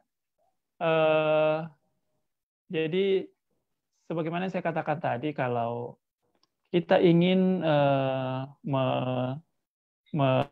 membuang kebiasaan-kebiasaan tidak bisa mengendalikan amarah dan emosi, maka itu kita niatkan dari awal. Bahwa saya selama Ramadan tidak mau marah. Ya, saya selama Ramadan tidak mau bersuara bernada tinggi. Ya, kita niatkan dari awal itu seperti itu gitu ya. Makanya Nabi mengatakan dalam hadisnya, fa in sabahu ahadun aw syatama falyaqul inni shaim. Kalau ketika kita di Ramadan itu ada orang yang melakukan tindakan yang membuat kita tidak nyaman, memancing kita untuk marah, maka jawaban kita adalah inni shaim, saya lagi puasa. Saya ini hamba yang berpuasa. Jadi kalau kita puasa itu insya Allah ya kita akan lebih bisa mengendalikannya kalau diniatkan. Sekali lagi ini masalah niat ini. Itu perlu kita hadirkan itu ya. Kalau kita merasa bahwa kita temperamental, gampang tersinggung, gampang marah gitu ya, niatkanlah itu selama Ramadan untuk kita tinggalkan. Nah, bagaimana kalau lingkungan kerja tidak kondusif, kurang kondusif? Niatkan setiap hari sebelum kita datang ke tempat kerja, hari ini saya tidak mau marah. Hari ini saya tidak mau marah. Ya, niatkan seperti itu. Ya, dan itu masuk dalam alam bawah sadar kita sehingga menjadi refleks. Oh, kita bisa mengendalikan diri kita. Orang lain berbuat tidak nyaman, kita tidak mau ikut-ikutan tidak nyaman. Ya, seperti itu kira-kira ya yang bisa saya berikan. Yang ketiga ini apa tadi? Model amalan yang bisa kita lakukan untuk mendapatkan pahala seperti orang yang berpuasa dan tanpa mengurangi pahala puasanya. Ini karena saya kira jelas ya kalau yang itu beri makan orang ya. Beri makan ya, maksudnya antarkan makanan yang dikonsumsi oleh orang-orang yang berpuasa itu. Bahkan Nabi SAW mengatakan mamfattara saiman falahu ajruhu, ya, siapa yang memberi makan orang yang berpuasa maka baginya pahala puasa orang itu dan orang itu tidak terkurangi pahala sedikit pun. Para sahabat bertanya, ya Rasulullah, tidak semua kita ini punya kemampuan untuk memberi makan orang. Maka Rasulullah mengatakan, yahsulu dzalika bi mazqati labanin aw bi syarbati ma. Itu bisa kita dapatkan pahalanya itu walaupun dengan seteguk air susu ataupun seteguk air. Sekarang tidak ada orang yang tidak punya air, kita semuanya punya air. Coba kasih itu kepada orang yang puasa. Makanya bagus itu, mau antar itu air beberapa dos itu ke masjid, antar. Ya. Bawa air itu ke sana gitu ya. Cari itu tempat-tempat orang yang butuh air minum, bawa itu. Air minum kan murah gitu ya. Ya. Kalau maunya kita tidak punya kemampuan memberi lebih dari itu gitu ya. Jadi orang mukmin itu peluang kebaikannya terbuka lebar di Ramadan. Tergantung kita bagaimana kita cerdas-cerdas menggunakan momentum itu supaya kita mendapatkan pahala yang banyak. Ya. Saya kira itu, wallahu a'lam. Jazakallah khair. Ya, aku. Barakallahu fikum ya Syekh. Nah. Masya Allah. Alhamdulillah Ustaz, informasi ternyata Ya. Zoom kita ini disaksikan juga oleh santri-santri pondok pesantren Idris Oh, Masya Allah. proyektor di masjid, Masya Allah. Oh, Masya Allah. Jadi Ustaz mau menyapa atau memberikan pesan untuk santri-santri pondok pesantren Idris, boleh juga. Oh iya. Anandaku semuanya nih santri-santri, alhamdulillah ya, kalian harus bersyukur ya bisa sekolah di pondok pesantren. Kalian ini makhluk yang diberikan keistimewaan oleh Allah ya. Karena pesantren itu memberikan kepada kita suasana yang tidak dialami oleh orang-orang di luar sana gitu ya. Kita dididik 24 jam ya, dijaga, diberi program, kita tinggal menjalani. Jadi kalau kita di pesantren, jangan pikirkan banyak sekali peraturannya. Nggak boleh ini, nggak boleh itu, harus ini, harus begitu. Jangan pikirkan peraturannya, jalankan saja. Dijalankan saja itu, ya. Nggak usah dipikirkan A, B, C, D aturannya banyak banget gitu ya. Nggak usah dipikirkan itunya, dijalankan saja, ya. Dan tanpa terasa, insya Allah kita akan terbentuk menjadi manusia-manusia yang kuat. Dan saya yakin nanti kalian ketika dewasa akan mensyukuri, alhamdulillah saya disekolahkan di pesantren. Apa jadinya kalau saya disekolahkan di tempat-tempat yang bukan pesantren, saya akan jadi apa gitu ya. Dan saya secara pribadi, ya ini saya lahir di pesantren, alhamdulillah itu anak pesantren itu, kita jangan menganggap kecil diri kita nak ya. Kita ini insya Allah, ya anak pesantren itu juga bisa melalang buana ke kemana-mana begitu ya. Ini pimpinan pesantren Dr. Suparman sudah kemana-mana dia ya. Dan itu berkat bekal yang kita bawa ya, yang kita bawa gitu ya. Cerah masa depan kita kalau kita di pesantren insya Allah ya. Dan Al-Quran itu menjaga kita, ilmu agama itu akan menjaga kita sepanjang hidup kita. Jadi kuatkan diri kalian, semangat kalian, insya Allah kalian menjadi pemimpin umat yang berhasil nantinya. Amin, Allahumma amin. Jazakallah khair. Barakallahu fiik. Masya Allah. Jazakallah khair. Jazakallah khairan katsira Ya. atas materinya, ini luar biasa. Khas sekali mungkin malam ini ya, kita mendapatkan materi tentang persiapan Ramadan, ada bonusnya juga materi tentang parenting, gitu kan, tentang mengelola emosi, dan masya Allah. Luar biasa malam ini. Lengkap. Baik Ustaz, ada lagi yang mau disampaikan atau sudah cukup Ustaz Kahar? Ya, terima kasih. Ya. Kita sampaikan kepada Dr. Abdul Qahar, sahabat. Mungkin karena nggak ketemu karena jauh aja nih. Beliau biasa, Masya Allah. Terima kasih banyak Ustaz. Ya, sama-sama. Tadi satu Ustaz Asep tadi, mudah-mudahan materi ini bisa kekal juga ya di YouTube ya. Amin, bisa amin. Terus, Insya Allah. nanti didengar ulang lagi, menjadi amal soleh bagi antum insya Allah. Amin, Allahumma amin. Dan insya Allah lain kesempatan juga bisa bergabung lagi. Ya, siap, insya Allah. Siap. Insya Allah. Dan mudah-mudahan Ustadz bisa berkunjung ke. Amin. Mau banget saya, insya Allah, insya Allah. Terima kasih banyak Syekh. Jazakumullah khairan. Ya, insya Allah. Salam untuk keluarga, mudah-mudahan semuanya. Amin. Sehat walafiat dan saling mendoakan. Saling mendoakan. Nah, doa insya Allah. Doa. Nah. Jazakumullah khairan. Waalaikumsalam. Jazakallah khairan katsira kepada Ustaz Farman dan Ustaz Abdul Qahar atas pertemuan malam ini yang luar biasa. Bapak Ibu dan masyarakat yang kami hormati, sebelum kami tutup, izinkan kami untuk men-share informasi terlebih dahulu.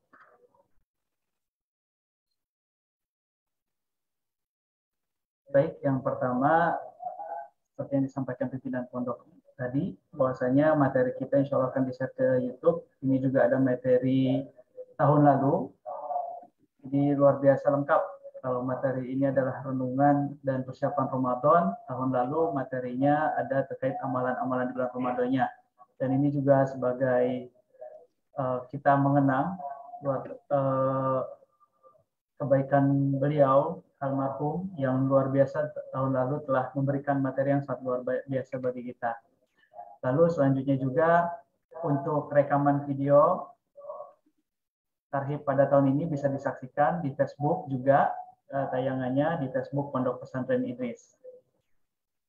Selanjutnya, Bapak Ibu yang kami hormati dan masyarakat seluruhnya, kami juga membuka program berbagi takjil untuk seluruh santri Pondok Pesantren Idris. Bisa diklik di https://bit.ly pendaftaran takjil. Dan nanti di sana akan ada form untuk pendaftaran takjil. Alhamdulillah untuk saat ini sudah ada beberapa dari wali santri dan masyarakat yang mendaftarkan diri untuk berbagi takjil bersama santri Pondok Pesantren Idris. Dan yang terakhir,